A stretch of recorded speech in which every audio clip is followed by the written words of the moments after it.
Hello, welcome to the channel Wise Stories. Enjoy watching. Margarita entered her son's room, surveyed it, sighed, smiled, and softly said, "I'll tidy up in here, Dani. Maybe I'll throw away something unnecessary. It's been 5 years, my dear. 5 years without you." 5 years ago, Margarita's son Daniel tragically died, and today she decided to go through his things, which she hadn't touched all these years. Everything remained the same as it was during his life. And even now, her hands didn't rise, unwilling to disrupt Daniel's established order. Nevertheless, she took a stack of books and notebooks from the shelf, placed them on the table, and started sorting through them. A bright card slipped out, apparently one that her son had saved for some past holiday. Margarita turned it over and read what her son had written by hand. "Mommy, I love you." The woman staggered. The pain, undiminished over 5 years, once again seared her heart. She leaned against the wall, but her legs gave way. She helplessly slid to the floor. She wanted to shout again, like back then, "No! This can't be!" But she already knew that wouldn't help release all the pain that had permanently settled in her soul. Her son, young, handsome, and healthy, had only turned 16 then. Life lay ahead of him long, happy, full of love and success in all areas. She, his mother, was sure of this, and so were all those around him, as Daniel was well liked. But it didn't happen. Was it fate or coincidence? After catching her breath from another blow of grief, Margarita once again looked around the room. "I'll never see you as an adult. And you would have turned 21 by now. Maybe everything would have changed in this room. Maybe you would have left home and started your own life, but no. Everything here remained the same as before. You'll never get married, I won't have grandchildren. I won't have anything. You left and never returned. And my time stopped." The cruel memory once again took Margarita back to that very day, their last hours together. Her son was getting ready to go on a hiking trip with his classmates. Daniel was a member of a hiking club. They often organized gatherings, and everything was fine.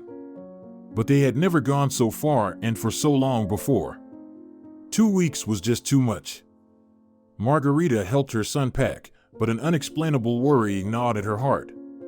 She didn't want to upset her son with her doubts. She tried to calm her heart with casual conversation. "Take spare socks. Why are you asking? What if you soak these? They won't take up much space, and you won't catch cold. Did you take the first aid kit? Good boy. Mom, I've gone on trips before. Why are you so worried?" Her son reassured her. And Margarita felt that he was holding back his irritation with all his might. But for so long the first time. "Believe me, all the moms of your friends are just as worried right now. Well, and very wrongly. I can't even imagine what will happen when I get drafted into the army." "Oh, you're trying to drive me crazy. Don't talk about that for now. We'll worry about that when the time comes. And will Senor Sans be with you?" "Of course. He's our instructor. Don't worry, please. You'll be laughing at yourself in 2 weeks when I come back. And those nerve cells will be all gone. Or do you want me not to go and tell my friends that my mom didn't let me? I really want that, but I know you won't do it even for the sake of my nerve cells." Margarita tried to joke. That was the last day when she joked. She never had to laugh again. For a whole week, she tried to calm her worries, and she almost succeeded. Everything was fine with her son. Well, that's good. Only 7 days left, and maybe they'll come back earlier, even for just 1 day.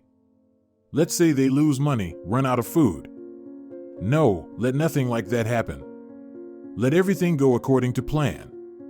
What would 1 day give me? Nothing. The main thing is that my son is okay, happy, and satisfied. At that time, Margarita was still married, meaning there was a stamp in her passport, a man, her son's father, but all their relationship had ended several years ago. She didn't want to remember that story. She survived the collapse of her personal life and chose to forget everything. Talk of divorce was ongoing, but first time, it was not advantageous for her husband for some reason. And when, it seems, a year before the tragedy, he started talking about it again, it was Margarita who asked, "What, are you in such a hurry? Let's let our son finish school peacefully." "I'm not in a hurry for anything. Isn't it time to end this already? Our son is not stupid, he understands everything perfectly. Anyway, I have no objections." Of course, their son understood that something was amiss between his parents, but they lived peacefully, maintaining friendly, neighborly relations. The apartment had 2 rooms. There was no extra space for separate living. There was only a screen that the former husband and wife put up at night, and during the day they hid it behind a wardrobe. The illusion of a normal, complete family remained, and both of them believed it was enough. Maybe even Daniel thought so. Dad lives at home. He just works a lot, sometimes even at night. What can be wrong about that? He didn't stay home that night, the start of the second week of the hiking trip. Margarita talked to her son on the phone in the evening. Everything was fine. Daniel's cheerful voice reassured her, but only temporarily, as usual. Going to bed, she still thought about her boy sleeping in a tent in the forest. Even if there's no danger, it's still cold, damp, and mosquitoes. You never know what could happen. If I want to worry, nothing will stop me, the woman thought with a hint of mockery, trying to calm herself with this thought. It didn't work. But she still wanted to sleep, and she fell asleep. And towards dawn, she woke up as if from a shock. She sat up in bed, crying out an alarm. "Daniel!" She regained her senses, sat there, calming her heartbeat, not understanding what had happened. "What's wrong with me? Did I dream something? I can't remember. Or is this what a panic attack looks like? But why would that happen at night? Daniel! Oh God, what if something happened to my son? He's out there somewhere, far away." Panic overwhelmed her again. She got up, turned on the light, walked around the apartment, peeked into her son's room. Everything was fine, everything as usual. So, what was the matter? There was no thought of going back to sleep. She couldn't even sit still, she just walked around the apartment, as if trying to escape from some impending disaster. Unable to bear it, she grabbed her phone, surprised by the trembling in her hands. She wanted to call her son, but it was nighttime. He was sleeping and not alone in the tent. Well, fine then. I'll call anyway. Let him grumble, let him say whatever he wants, but I can't take it anymore. I can't wait until morning. She dialed the number, listened to the ringing for a long time until the mechanical voice said that the subscriber wasn't answering. I hear it myself that he's not answering. What do I do now? She asked aloud, trying to calm herself again. Everyone is still asleep. Tired, ran around. Fresh air, strong nerves. That's the youth. Not like me, jumping up in the middle of the night. Calm down. Call in an hour, listen to everything that's coming to you for this panic. She paced around the apartment for an hour. She saw that the sun had already risen, and the birds were singing. I guess it's okay to call now. Of course, I can, but it's scary. What if he doesn't answer again? Still, she took her phone, dialed the number, silently pleading to herself, Daniel, please, just answer. Say that everything's fine, and I won't call even once until you come back. He didn't answer. The morning turned into a nightmare if her son didn't answer, neither did any of his friends. The instructor Senor Sanz's phone was also silent. It was no longer like anything, but even those nightmarish hours of uncertainty were remembered later as happiness. There was still hope at that time. And closer to lunchtime, certainty arrived. Margarita learned that her son was no more. He had drowned at dawn. The true nightmare began. Margarita didn't quite remember what happened after the instructor's call informing her of the tragedy. She screamed, refusing to believe what had happened, and then suddenly froze, as if dying herself. By that time, it seemed her husband had returned. He called for emergency help. They gave her injections. The days might have turned into nights. Maybe the sun occasionally shone. All of that had lost its significance. Margarita saw her sobbing husband, heard his cries. You convinced him to join hiking club. Why did you let him join that club? Why did you let him go on that trip? Father's rescue was to cry and blame someone for son's death. He threatened to accuse all, prove Daniel's death fault or irresponsibility. Everyone alive, he's not. Why? Who's to blame? He sobbed. Margarita, all this was out of reach. She couldn't cry. She knew it was her fault, mother's fault. Knew everyone alive, Daniel's not, so nothing left for her. They tried to find guilty ones, but seems like it was no one's blame. On that day, all was, like always, answered to investigators' scared teens, first time confronted with death. No, nobody hurt Daniel. No, we didn't fight. Nobody planned swim at dawn. All slept. Daniel too lay, like all of us. He didn't say he wanted to swim. At dawn seemed, someone called for help, but we thought we just made up this noise and slept again. No one guilty. Daniel drowned because he himself went in water. That's it. Margarita didn't matter. She prepared for son's funeral, lived like on autopilot. Need inhale, exhale air, move legs, something eat and drink. Not think why, not look at closed door son's room. Just exist, because life goes on, though hers no more. They say sorrow brings people closer. Maybe, but, it seems, not every sorrow and not all people. With husband happened shared sorrow, worse which not exists, they lost own son. Maybe it was all because they lost each other even earlier. But after happened, husband and wife began avoid each other. They didn't cry on each other's shoulders, didn't hold hands. They, even remaining alone in apartment, avoided look at each other. This made experiences even more unbearable. Maybe, therefore, after some time after funeral, maybe on 9th day, maybe later. Who counted these days? Margarita saw husband packing things. Sorry, Mara, but it will be better this way. Maybe, I shouldn't leave now, but now our cohabitation lost all meaning. Don't worry, I don't claim this apartment. Divorce I'll file myself. If something needed, call me. Okay, fine, apathetically answered she. Heart, scorched by the main trouble of life, didn't respond to these words. It not took this insignificant loss. Everything lost all meaning, said she, when door behind her ex-husband closed. An apartment became completely empty and cold, like. Let me be same as you, my little son, she thought. I died too. I'm gone. Margarita found no support in surroundings. Before tragedy, she was a sociable woman. She had many friends, mere acquaintances. She never was alone. It seemed, even after what happened, she shouldn't remain in solitude, but remained. At first, upon learning of Margarita's immense sorrow, people rushed to her. They wanted to support, offer help, express sympathy, but instead of the young and beautiful, friendly and smart Margie, they were met by a dried-up, unfriendly old woman. This was completely understandable. Such grief in a person. People didn't know what to do, how to behave. Of course, many had experienced various troubles in life, many had suffered losses, but she was now in a state of complete world collapse. And she didn't need anyone in these terrifying moments. Yes, thank you, fine. Everything's all right. I hear you, she said, turned away, withdrew into herself.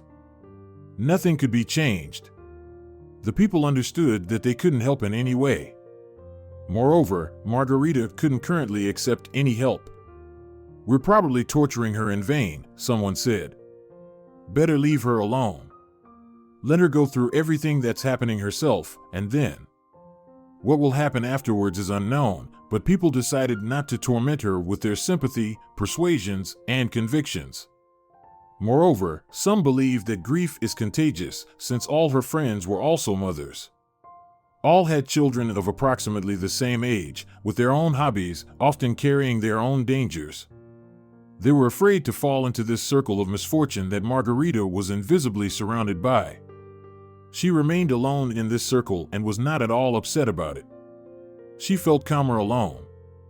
After some time after the funeral, she returned to work, trying to at least outwardly pull herself together, but Margarita became different. So different that those who had known her for many years didn't recognize her. Not only did the unfortunate mother change externally, her character became completely different. She dutifully performed her tasks, didn't make mistakes. In that regard, everything remained the same, but in other aspects. Margarita understood that it was difficult for her colleagues to look at her, to be around her, because they continued to live. They had their own affairs, their own joys. The team was predominantly female, and whether you wanted it or not, women had to mention their personal, domestic matters and problems during work, talk about their children, husbands, sometimes joke and laugh. But with her, all of this was unthinkable. Colleagues found it sacrilegious to behave as nothing happened in front of a person who had lost, it seemed, everything. She hadn't smiled since her son was gone. Margarita herself understood how much it complicated the lives of the people who had always been pleasant to her. She couldn't change anything herself. Of course, after all, her grief would remain with her, and she would remain like that forever. But she mustn't spoil people's mood, shouldn't worsen the atmosphere at work, so she went to the manager and asked to be transferred to the dispatch room. "Why would you do that?"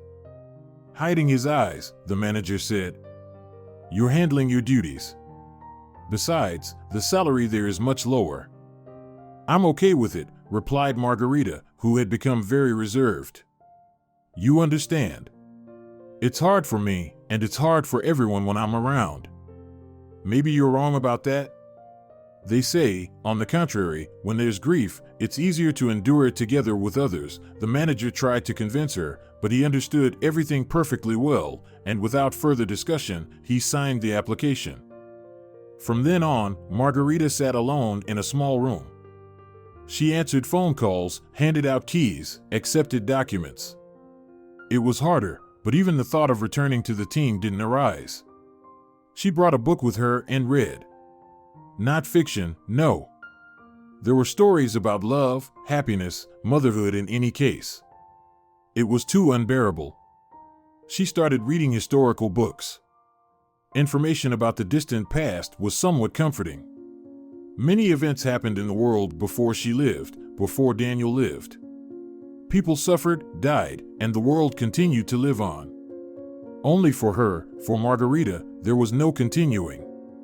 She sat in a tiny chamber, resembling a coffin, where she had confined herself alive.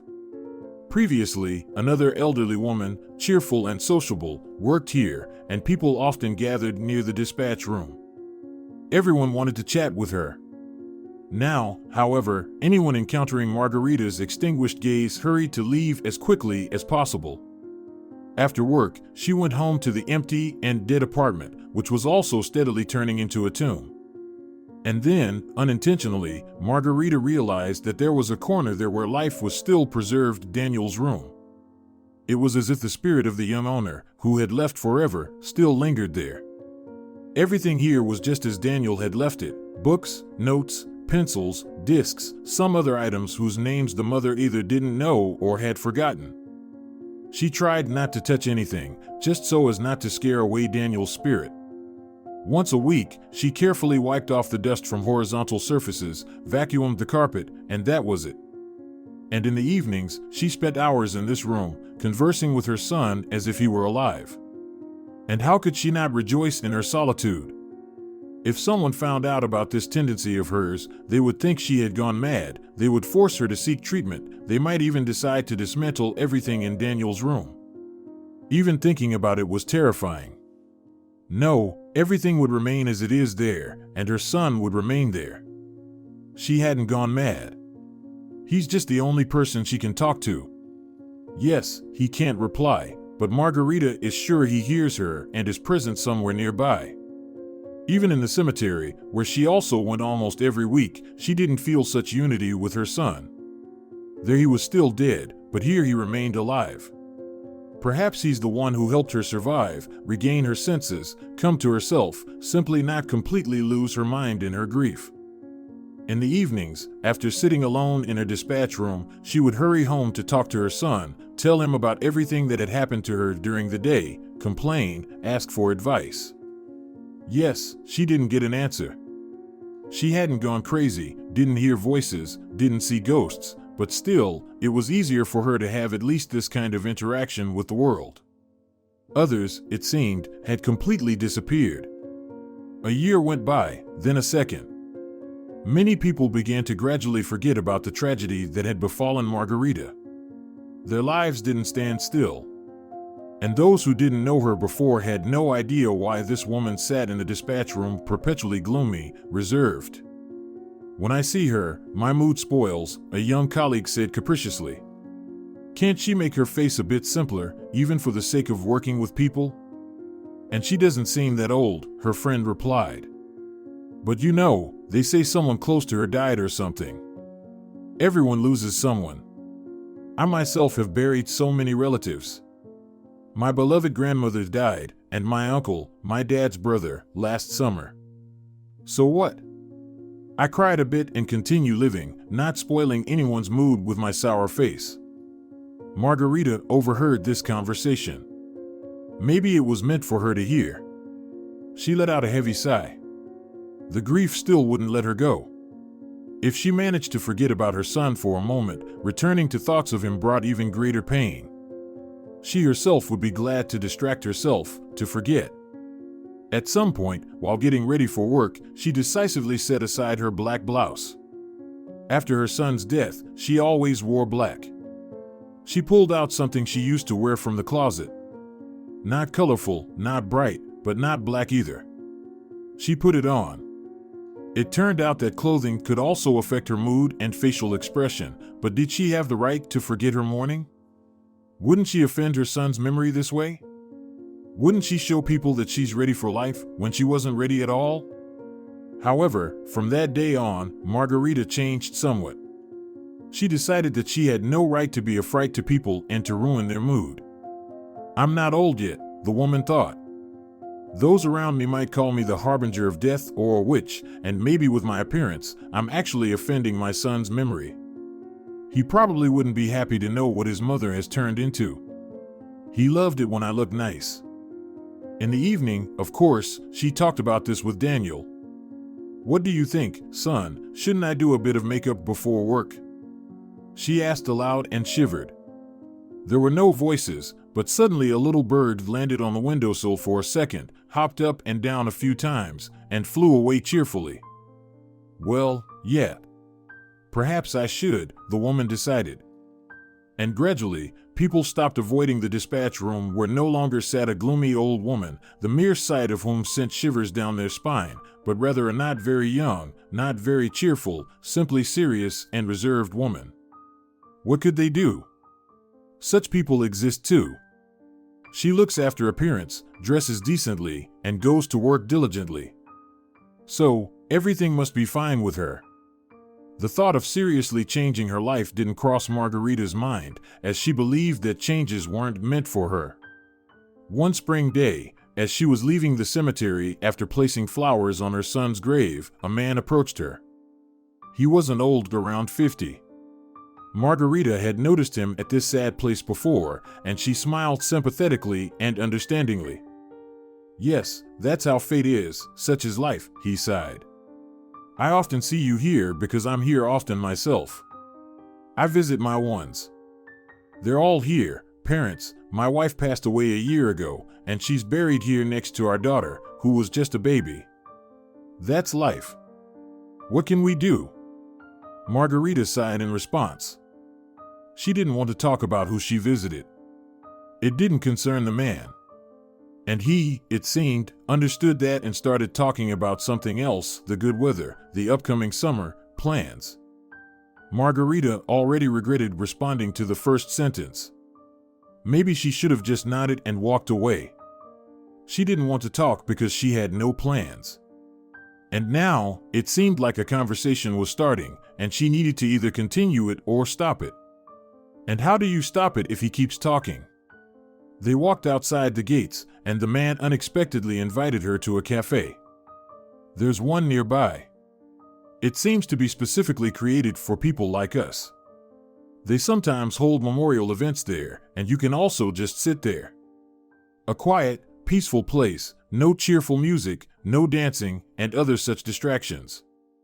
Would you mind? I don't mind, Margarita found herself saying unexpectedly. She was very thirsty. She had forgotten to bring water with her, and she had been at the cemetery for about 2 hours.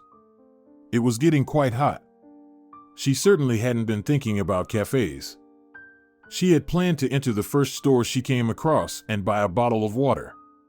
She had no interest in even the quietest places, and she was least disposed to conversations. But now that she had agreed, she had to go along and force herself to maintain the conversation. They got to know each other in the cafe. The widower's name was Victor. It was clear that he was a good man, albeit with a difficult fate. They talked about life, their troubles. They left after an hour. Victor suggested exchanging phone numbers, meeting next time not at the cemetery, but somewhere else. I'm sorry, Victor, I won't be able to. I simply don't have the strength, really. I go through the motions, I talk out of obligation, I force myself to maintain a normal appearance just so I don't scare people away. I don't want to deceive you. I can tell you right away, I'm not inclined to any relationships, friendships. I severed all my previous connections not to make new ones. You're mistaken, Victor sighed, smiling sadly. Our troubles are serious, of course, but we still have to live, wouldn't you agree? At least for the sake of preserving the memory of our departed loved ones. We do preserve their memory in our own ways, of course. You're just stuck in the past, Margie, Victor said, and with that, they parted ways without any promises or exchange of phone numbers. Margarita wasn't at all saddened by this. She even breathed a sigh of relief. She couldn't react to any new person right now the way she couldn't react to the old ones. Yes, she remained in the past because she had nothing else left except that very past. She wasn't upset even after encountering Victor again near the cemetery sometime later, as he was talking to another woman who also visited the place frequently. And so, after 5 years of her accustomed solitude, Margarita found herself without a job. She wasn't fired, her position was eliminated. They no longer needed a dispatcher in the not very profitable enterprise. Many were affected by the downsizing, and Margarita was among the first. As a result, she lost a small but stable income. She had no significant savings, and she needed to live on something. She had no one to talk to about this, no one to ask for advice.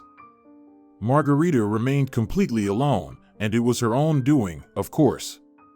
She didn't blame anyone. And who could have advised her in this situation?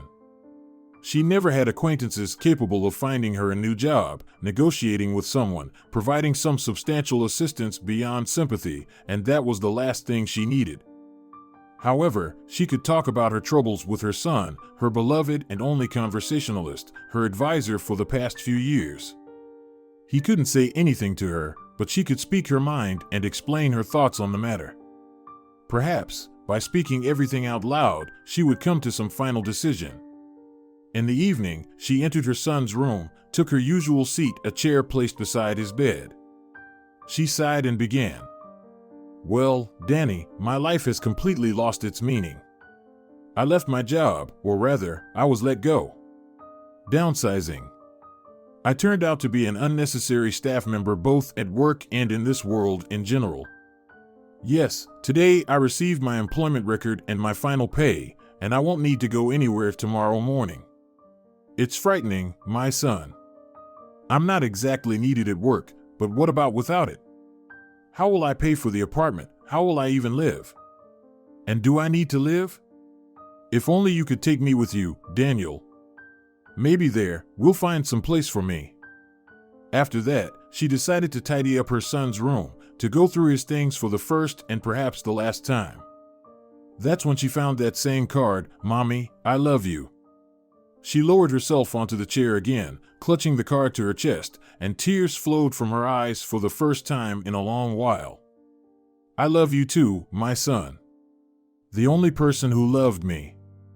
The only one who will never leave, even now. Why are you silent, my dear? Give me some kind of sign." She looked out the window, wondering if another bird would appear again. Her son wouldn't give her any signs. It seemed that in order to talk to him, she would have to go where he is now. Although no one knows whether a meeting is possible there and whether there is anything there at all. Well, there's definitely nothing here except sorrow, longing, and deprivation. Now I know that for sure, Margarita thought and left the room, still clutching the card to her chest. She went to the kitchen, turned on the kettle, heated up some food. She ate mechanically, washed the dishes. The fact that she wasn't fully aware of what she was doing convinced her of the futility of her existence. It can't be said that she had already made a fatal decision. Margarita was in no condition to make any decisions right now. She felt very tired, very drained, so she hurried to bed and fell asleep instantly. And in her dream, she had a conversation with her son. Probably, for the first time, such a clear and meaningful one. She didn't really see Daniel, his image was blurry, but his voice was recognizable. And he spoke to his mother like an older, experienced person. Maybe that's how it was. "You're not alone, Mom. Can't you feel that I'm always with you?" "Of course, you can feel it, I see that. It's just a pity that you don't realize how difficult it is for me because you can't let me go. Letting go doesn't mean forgetting, it doesn't mean parting with me forever. It means not allowing negative thoughts. It means living on, continuing your life. Mine has ended, but yours continues. It was supposed to continue if you allowed it. And you keep living the same day that's long gone. But I can't do otherwise, Daniel. Everything has ended for me. It ended then and it ended completely today. I'm telling you, I have no reason to live anymore," she tried to convince her son. "If you leave now, neither you nor I will ever find peace, Mommy, and we'll never see each other again. You can't imagine how much harm you'll do to my soul if you do what you're contemplating. But if you start living and find happiness, I'll be happy too. I can't explain to you what that's like, but believe me, I already know a lot. All you have to do is pray for me and allow yourself to be happy." "But how can I be happy without you, Daniel? I'm always with you, you know that. Live for me, be happy for me, and I will help you. I see that you're struggling, and I will help you. You'll be happy, Mom. The love that you wanted to give to me while I was alive, maybe even to my children, now lies as a dead weight, unnecessary to anyone. Do you want to bury it with me and yourself? But in doing so, you'll destroy that love. It's better to give it to someone who needs your love, and I will help you find that person." "What person?" "I don't need anyone but you," Margarita exclaimed and woke up. Her face was wet from tears. The dream was so real that she had no doubt she was talking to her son, and she remembered the conversation perfectly. Still, the woman couldn't understand how her son would help her now, and who could she love if not in the same way as Daniel, but just love? She couldn't even imagine it. She walked around the apartment again, looking for signs of her son's presence. If they were talking like that, maybe he was really here. Or maybe I'm really going crazy. That wouldn't be surprising. 5 years of this kind of life wouldn't leave anyone a normal person. The morning began the gray, gloomy, cold morning of late autumn. Through the window, Margarita saw people hurrying to their jobs. She didn't have to go anywhere. These hurrying people might envy her for staying in the warm house. And she envied those who had somewhere to go. She decided not to stay home, to go to the cemetery, to talk to her son again there. When she went out, she noticed that a fine cold rain was falling, and as usual, she had forgotten her umbrella at home. But she didn't want to go back, and hoping that the rain would soon stop, Margarita pulled her scarf over her head. Approaching the grave, she sighed, placed her hand on the cold, wet metal of the fence. Would Daniel find something to say to her today? She didn't hear anything, but suddenly it seemed that her son's hand rested on hers. It didn't frighten her, but brought a gentle smile. I'm letting you go, Daniel. I really want you to be well where you are now. For your sake, I'm ready for anything. The rain intensified. The sky grew darker. It seemed like night was falling, although it wasn't even noon yet, and Margarita's heart was bright. She fulfilled her son's request, and she wouldn't cling to him anymore. She would live her life. At least she would learn to do so, as she hadn't lived in real time for so long. She looked at her son's photograph on the monument, smiled back at his smile. You'll always be with me, right? You promised, she said softly. And you'll help me, right, Daniel? I'm going home now, going to live, my dear. Thank you for showing me the right path. The woman walked towards the exit. As she walked along the path past the monuments, she involuntarily looked at the photographs, gazed at the life dates. Of course, there were elderly people who had passed away in their time, but there were also so many young ones who still had a life to live. And how many parents were left alone and suffering, just like her, Margarita? How terribly sad all of this was.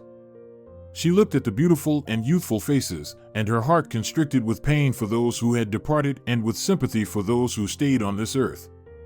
How do parents endure this sorrow? Just like she did? Where do they find solace?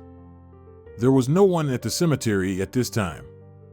It was a working day, and the bad weather wasn't the best time for visiting the cemetery. She first mistook a solitary figure near one of the fences for a bag of trash someone had left behind.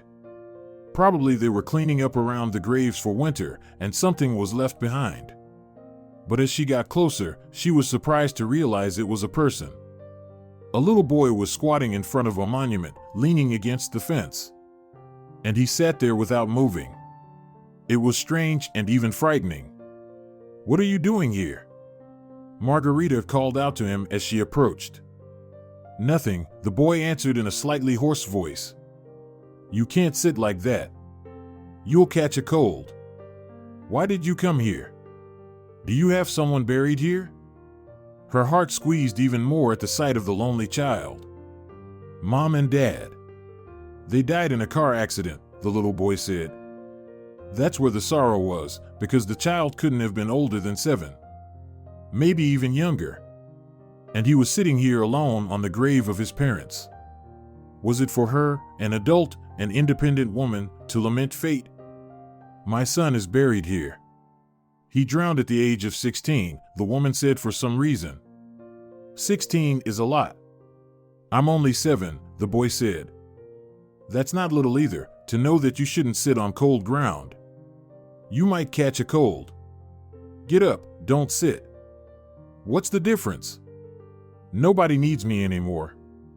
How can you say that? My dear, you have some relatives, right? Did you run away from home? I don't have any relatives, and I ran away from the orphanage because it's bad there. I don't want to go there. The big boys, they bully the little ones. They make them smoke and steal, and I don't want to do that. I don't want to go to the orphanage. It's better if I die, and they bury me right here. You're out of your mind. Margarita said in horror, not realizing that she had had similar thoughts not so long ago herself.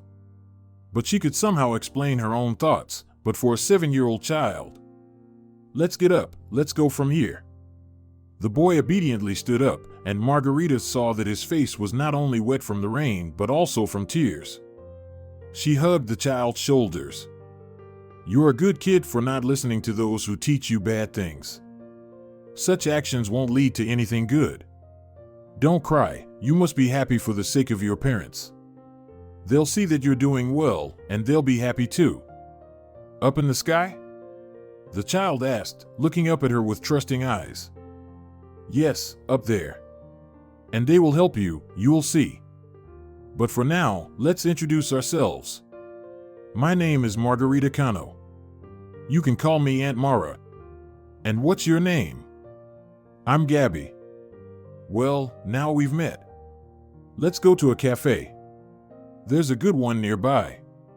We'll warm up there a bit, have some hot coffee, and then we'll see. Give me your hand. The boy trustingly placed his cold hand in hers, equally cold and wet, and those two icy, damp palms began to warm each other. They entered an empty cafe. Margarita ordered tea and pastries. Gabby began warming his hands against his cup. "What does we'll see mean?" he asked. "If it's back to the orphanage again, I don't want to. I'd rather go back there, to the cemetery." "Wait, little one. What cemetery? Why do you need it? After all, you do want to bring joy to your parents, right?" "I do want to. But if they can help, but don't help, then what else can I do?" "Not all at once, little Gabby. Why aren't you eating your pastry? Are you hungry at all?" Margarita was surprised. "No, I don't want to eat. I ran away right after breakfast. They feed us well there. I ate everything just in case, because I didn't know when I'd get to eat again. And now I don't really want the pastry either, but I'll eat it. You see, that means there's something good in your orphanage, they feed you well. And you'll have to go back there, there's nowhere else to go. I'll take you there. You know, I'd gladly take you home with me. I live alone now. But I can't do that, because you're not my boy. They'll just accuse me of kidnapping." "Oh, come on." Gabby didn't believe her. "Who would care about me there? They won't even notice I'm gone." "You're mistaken. They've probably already reported it to the police. They could see you here with me, and I'll get into trouble. No, let me take you back to the orphanage. I'll tell the caretaker not to let anyone hurt you, and I'll come visit often, as soon as I can. And then I'll make arrangements. Maybe I can convince them. Perhaps I can take you to visit me. If you like it at my place, maybe they'll let me adopt you." "Really?" The boy couldn't believe it. "They say they don't adopt older kids like me. They prefer little ones. Others might not adopt older kids. But someone like you is exactly what I need. Actually, it's better they don't adopt you. At least nobody will take you away except me. Because we're already friends, right?" "Well, yes, probably. I like you," the boy smiled. "And I like you too. You don't have any relatives?" "No, everyone has already died.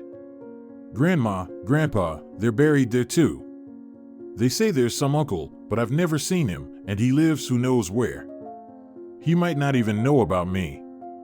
He's my dad's brother, but I don't even remember if he ever visited us. I think he lived in another city." "Well, there you go. That means no one will stop me from adopting you.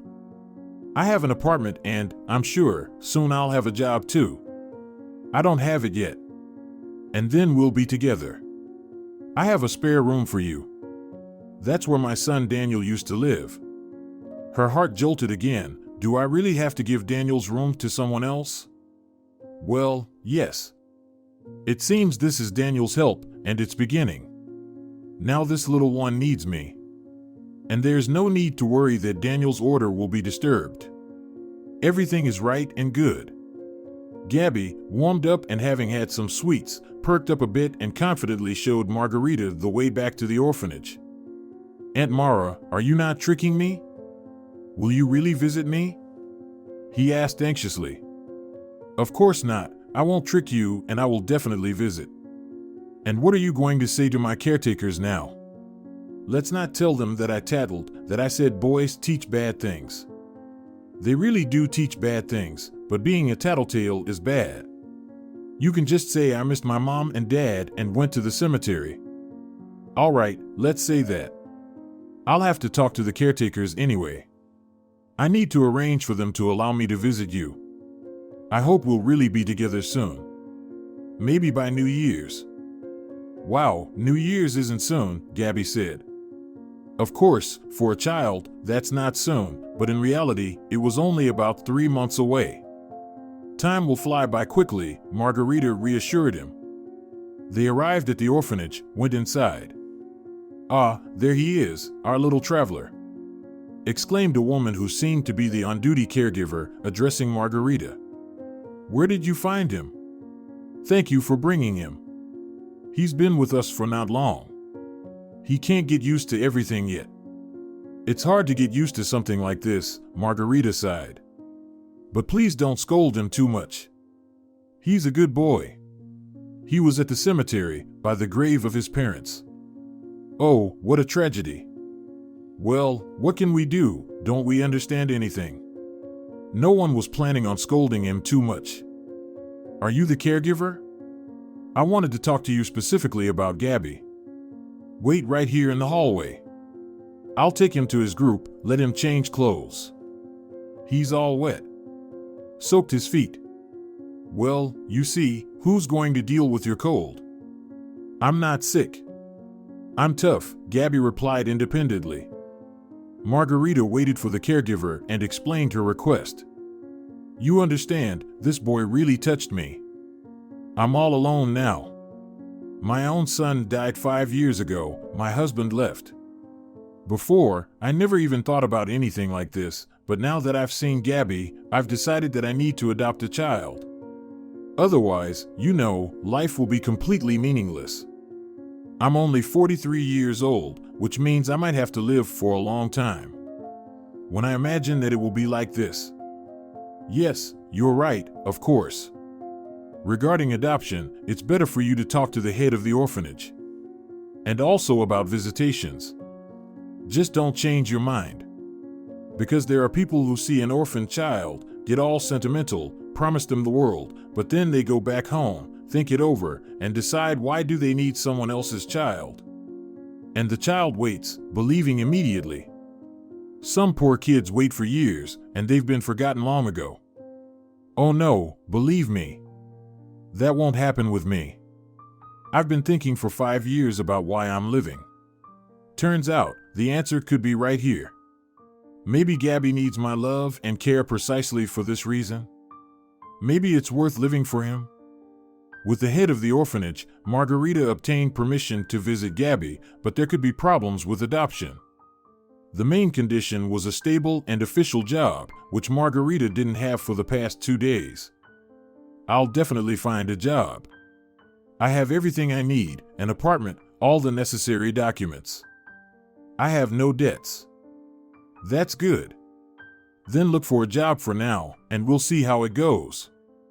They'll inspect your apartment, provide an evaluation of whether it's suitable for a child to live in. And then, I suppose, there shouldn't be any major obstacles. He doesn't have any relatives. There's some uncle, his father's brother, but his whereabouts are unknown. He hasn't made any claims for Gabby, and I doubt he ever will." On her way home, Margarita felt elated.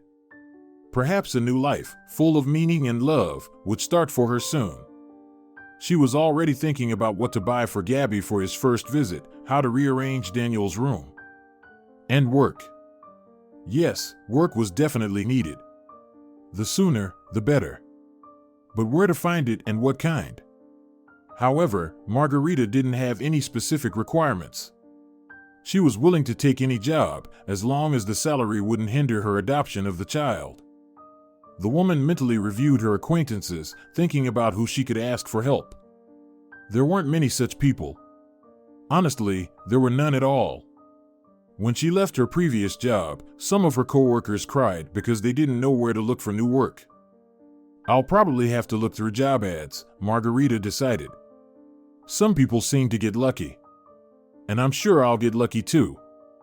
Was it fate itself that sided with Margarita, because she soon found a job? Her former boss, with whom she had worked for many years, suddenly called her the very next day after meeting Gabby and asked if she had found a job yet. No, not at all. When could I have managed that? I just quit. Well, what are your plans? You probably want to take some time off to rest? No, not at all. I don't have time for rest. And I'm not that tired. I really need a job. Very well. I want to offer you something. I've also left our old workplace, joined another company. My friend founded it. I'll be the head of a department there, and I want to hire people I know well. You're one of them. I hope you don't mind.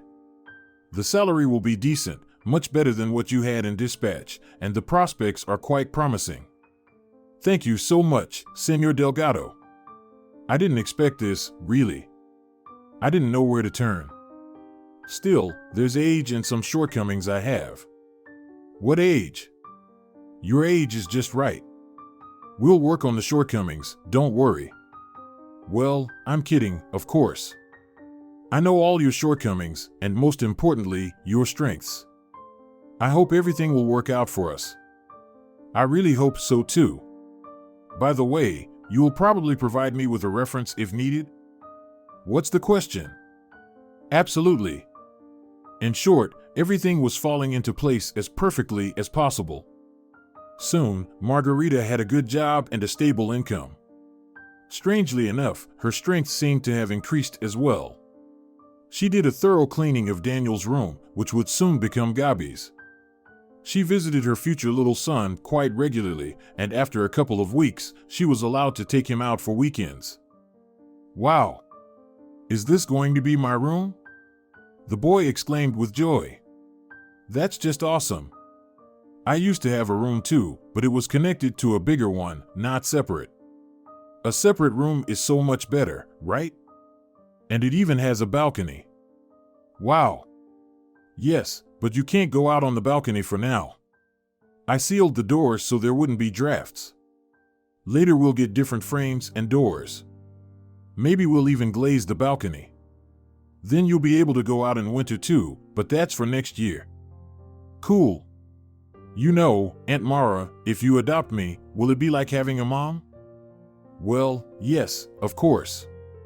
Don't you like that? I do. But you know what I don't like? I don't know how I'm going to call you Mom. I had a different mom before. Can I put her picture on the wall and Dad's too? Of course you can. You can just call me Aunt Mara. I'm not expecting you to call me Mom. It's good that you remember your own mom. And you. You won't be upset? Well, how could I be upset, sweetie? My son was named Daniel, and you're Gabby. I'm not going to call you Daniel, am I? Well, yeah. I really loved my mom and dad, and they loved me too. I couldn't believe for a long time that they wouldn't be around anymore. Did you love your Daniel a lot? The boy cautiously asked. Very much. But you know, Gabby, at some point, I realized that he didn't disappear anywhere. He's always with me. You understood that sooner. Maybe because kids are more perceptive. They tried not to talk about these quite delicate topics. They discussed the future more, how they would live when they were together. Due to the death of his parents, Gabby didn't start first grade in September. He would become a first grader next year, but Margarita knew that the boy already knew how to read and write his mom had taught him. She was pleased. The child wouldn't have any problems with studies. Maybe they wouldn't have problems at all, at least initially. She was aware of the difficulties that come with adolescence. And she would have to raise the child alone, without a father. Neither the woman nor the boy had any doubts that they would be together. Margarita felt happy and needed for the first time in years. Before going to sleep, she was no longer living in the forever gone past. At times, she would drift into thoughts about the future, which promised not only happiness. It turned out that upcoming challenges could also bring joy, because they were part of life. Margarita felt alive and rejoiced in the thought that her son probably found it easier where he was now. Are you happy, my son? She would ask Daniel before bed and feel his responding smile. The adoption documents for Gabby were almost complete. She had obtained all the necessary permissions and was waiting for the day when Gabby would finally be at home with her. Everything was prepared, and each time Margarita drove to the orphanage for another meeting with her future son, she would think that soon she wouldn't need to visit this place anymore. But on one of her visits before Gabby's arrival, the director came out to meet her, inviting her to her office for a conversation. Maybe she should have been pleased about this. Perhaps the director wanted to discuss the upcoming adoption, talk about some details. However, the expression on the woman's face was far from joyful, it even seemed somewhat guilty. In her office, she gestured for Margarita to sit down at the table and held up her hand to stop her when she started speaking. "Wait, Margarita Cano. I have news for you, and it's probably not very pleasant." "What happened? Is something wrong with Gabby?" Mara exclaimed in alarm. "No, not at all. He's fine, don't worry. His biological uncle has appeared, though. He wants to take the boy with him." This news was like a bolt from the blue. Margarita hadn't expected anything like this.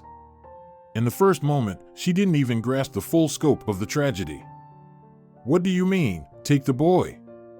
Will they allow him to do that? I've gathered all the documents, met all the conditions." "Yes, that's true, but unfortunately, you haven't completed the adoption process yet, and the advantage still lies with the biological relative.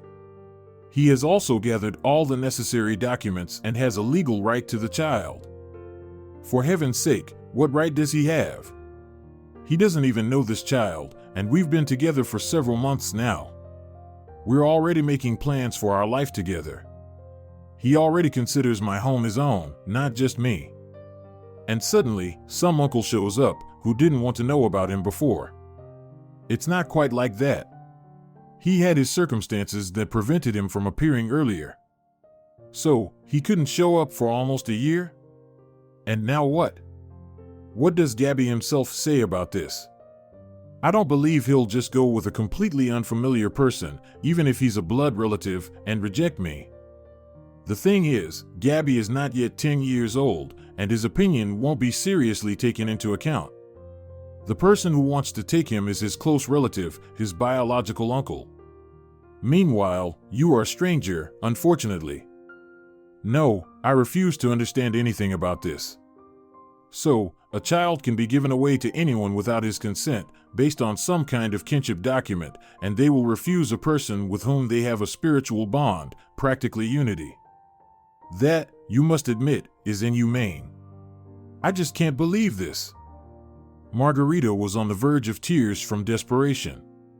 She understood that her pleas meant very little, and the director of the orphanage held little sway over the situation, which she immediately confirmed.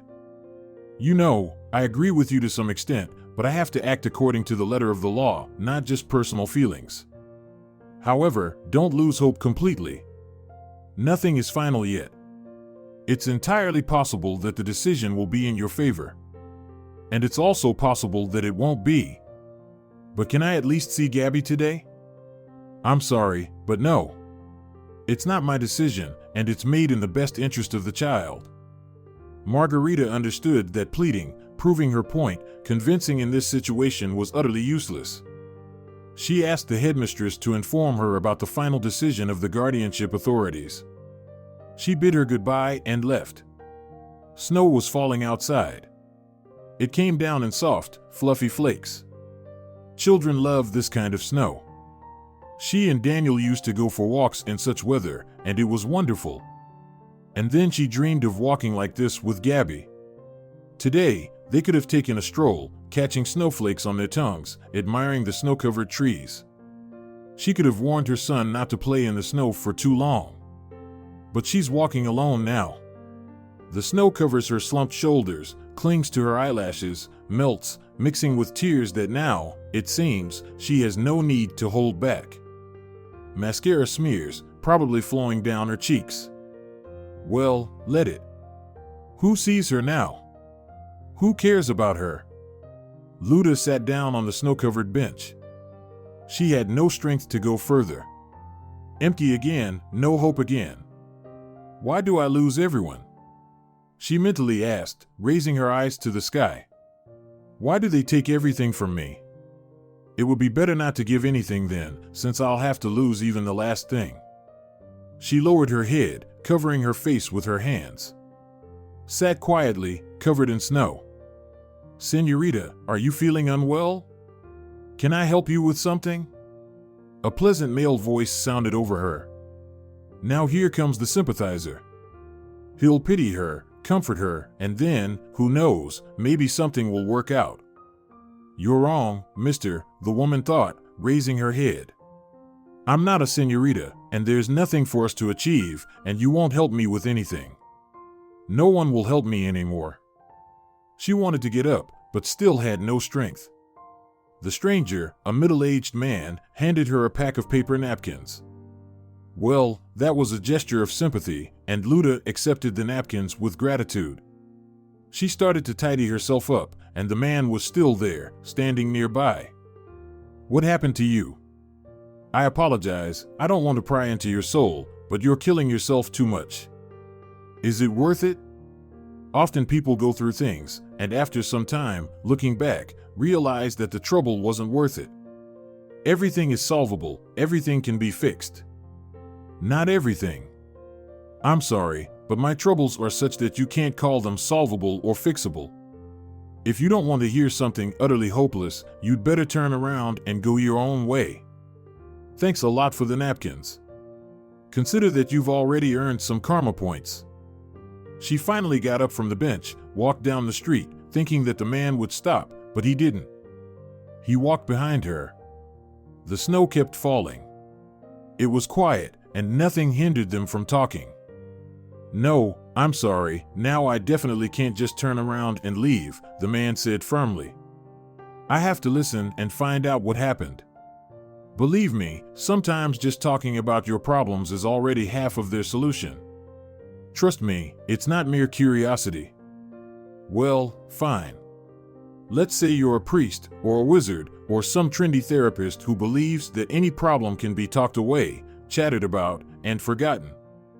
I'll repeat, if at any point during my story you turn around and hurriedly walk away, I won't consider you a coward or a runaway. You're not obligated to listen to such confessions. So, I'll start. 5 years ago, my son died, the only one, beloved, the most wonderful person. I was left all alone. How do you suggest I fix that? Right, I can't. I remained alive. For 5 years, I somehow breathed, got up in the morning, went to work.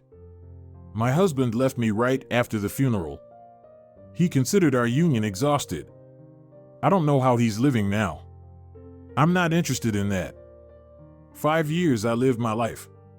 Transferred to another job, where less need to interact with people, where no need to upset them with my appearance, infect them with my unhappiness, but even that job ended. I got laid off. About my husband, as I've said, I forgot. Recently managed to find another job. And now, turns out, I don't need this either, because some time ago, seemed I could live on and be needed. Met a boy, a little orphaned boy, whose parents died. Somehow, we immediately became friends, even loved each other. I almost decided to adopt him. All documents collected, apartment in order, ready to meet the young new owner. Everything seemed fine. Could start anew and be happy. Well, yes, probably. But judging by your mood, something hindered. Listen, nice cafe over there. Let's go in, continue our conversation there. Let's not freeze.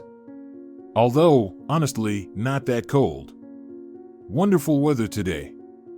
Yes, something hindered, continued Margarita, as they sat in the cafe at the table and made an order. With my Gabby. Yes, already considered him mine. Suddenly, some blood relative appeared. Wasn't around since the boy's parents died, or maybe earlier. Don't know. Gabby himself doesn't remember. And now, all of a sudden, appeared and wants to take the boy for himself. And all advantages on his side, as he's a blood relative. Gabby not even 10 yet, so his opinion doesn't count, too young. And me, consider me practically absent from this story. Just a distant woman. Wanted to adopt, but didn't work out. And now won't even see the boy I've grown so fond of. Margarita's voice quivered again. She felt she would soon start crying again. Tears don't help anything. Nothing helps her troubles. Well, why won't you meet?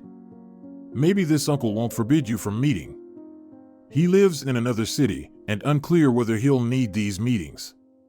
Perhaps he himself wants to adopt the child, in other words, become his father, and has a wife or fiancée willing to become a mother. So, again, I'm an unnecessary element. Need to talk to the uncle for that. Different city, not another country. Still can meet, and going there less than a day. How do you know? Margarita was surprised. I am that very uncle. Andres is my name. Sorry for not introducing myself right away, but even I didn't immediately understand who you are and what the conversation was about. I won't let you and Gabby part forever. Promise you that. Thank you. But why didn't you take the boy right away? Why decide to show up only now? Didn't you know about his parents' death, that they placed the boy in an orphanage? Of course, I knew. From the very beginning, I thought I needed to do it. But I also had circumstances, you understand? Unfortunately, not everything depends on us and our desires. You surely know that yourself. My circumstances weren't as tragic as yours, but still, I couldn't adopt a child. I was going through a divorce with my wife, actually. The divorce was tough. We lived together for 15 years, no children. Actually, there was nothing. I don't even know why we lived together. Then we realized we couldn't stand each other and couldn't love each other. We decided to divorce. The divorce, I repeat, was not easy. Plus, exchanging the apartment. I lived wherever I could for half a year. Finally, everything got sorted out. There's an apartment, quite suitable for a child to live in. Gabby is my only relative, that's how it turns out. His father was my younger blood brother. Now, besides Gabby, I have no one. And I have no one besides him. And living now is utterly pointless. Why do you say that? We'll come up with something. And don't say you have no reason to live. Live for yourself, for the memory of your son, for Gabby, finally. I've met him more than once. The boy only talks about you.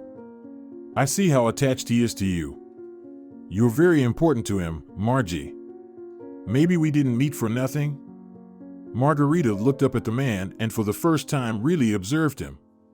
Roughly her contemporary, quite handsome, a solitary person. What does maybe we didn't meet for nothing mean? From her point of view, it would be better not to meet, better if this Uncle Andres never appeared. What could they come up with? How could they divide one boy? How would they travel to each other's cities? Well, yes, less than a day's journey, and the ticket probably isn't that expensive. Such sad thoughts were in Margarita's head, but at the same time, something completely different was growing inside her soul. She couldn't understand it herself.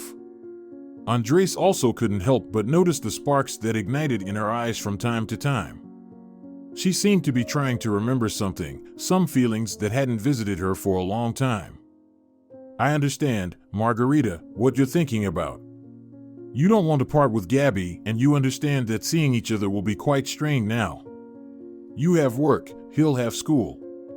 I have a job too, by the way. We won't even be able to visit each other once a week. And for people who are dear to each other, meeting once a month is too little. Maybe I should move to your city? There's not much keeping me here. I'm originally from here. I moved there for work. Yes, work is very important. But I could find a place just as good here. It was evident that Andres was grappling with his thoughts, trying to find a viable solution. Let me offer my version then, Margarita said. Just listen, please don't interrupt. Let go of the idea of taking the boy. I think Gabby himself won't be against it, and nothing will change for you. You'll remain his uncle, his blood relative, and I'll become his foster mother. Then we can start thinking about living arrangements, visits, communication. Whether you move to our city, or I to yours, is also possible, albeit more complex. But for the sake of the child, I'm ready for anything. And with time, I believe, the situation will normalize. How can I suddenly just let go? Andres couldn't understand. You won't be giving up on him. The boy will live with me. He's young. Right now, he needs a mother more than a father. Isn't that right? After all, I have experience with a child of his age. And you can visit anytime. I won't stand in the way. And when Gabby grows a little, maybe he'll want to live with you himself, and I, again, won't object. Do you think that's an option? The man asked, bewildered. Why not?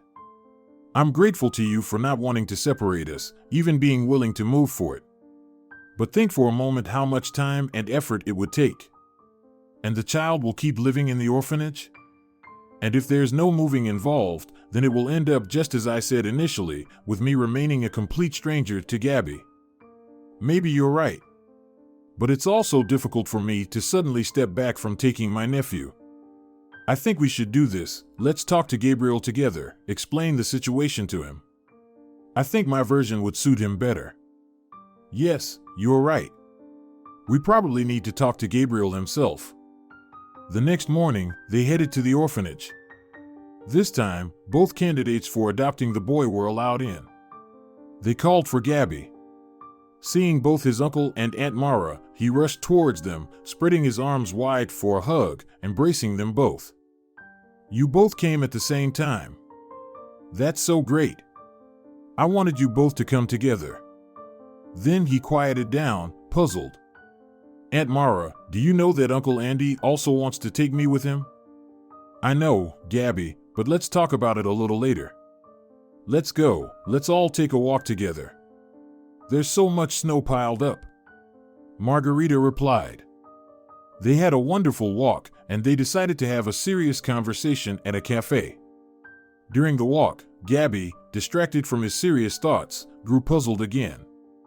With big eyes, he looked questioningly from one adult to the other. But he didn't rush to ask questions.